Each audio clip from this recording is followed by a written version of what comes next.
جتنا لفظ لطیف اور ودود اللہ کے دو نام دل میں اتر جائیں گے، میری طرف دیکھیں غور سے، جتنا دل میں اتر جائیں گے نا، اتنا اس کی تاثیر، اس کا کمال اور اس کی کیفیت اور اس کا اثر ہماری زندگی میں اتنا کھل جائے گا جتنا دل میں اتر جائے گا، جتنا دل میں اتر جائے گا۔ لفظ لطیف، اللہ کا نام لطیف، اور میرے اللہ کا دوسرا صفاتی نام ودود،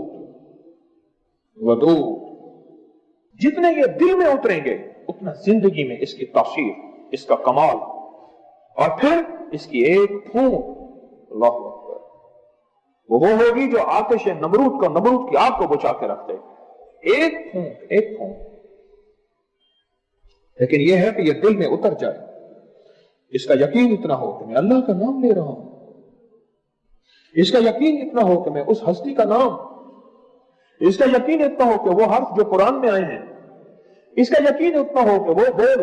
جو اللہ کے حبیب کے فرمان حدیث میں آئے ہیں، یا لطیف ہو یا ودود، اور اس کا یقین اتنا ہو یہ وہ الفاظ ہیں جو سارے اولیاء نے پڑھے، ان کو ولایت انہی لفظوں سے ملی، ان کو بزرگی انہی حرفوں سے ملی، ان کو کلندریت انہی بولوں سے ملی، ان کو رب کا تعلق، اس کے حبیب کا عشق انہی الفاظ سے ملا، اور یہ وہ بول ہے جس کو اربوں نے، لاکھوں نے پڑھا، اور یہ وہ بول ہے جس کو صدیوں نے پڑھا، اور یہ وہ بول ہے جس کو فرشتوں نے پڑھا، اور یہ وہ بول ہے خود میرے کملی والے کی زبان سے نکلے۔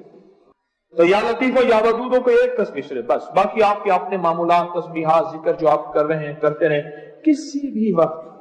اگر کسی نماز کے بعد ہو، باوضو ہو، ایک جگہ ہو، اچھی بات ہے، آپ کہیں مجبوری ہے، آپ کسی بھی وقت ایک تسبیح یا لطیف و یا ودود ہوگی، پر ایک تسبیح ایسی ہو کہ تسبیح بھی دعا کرے،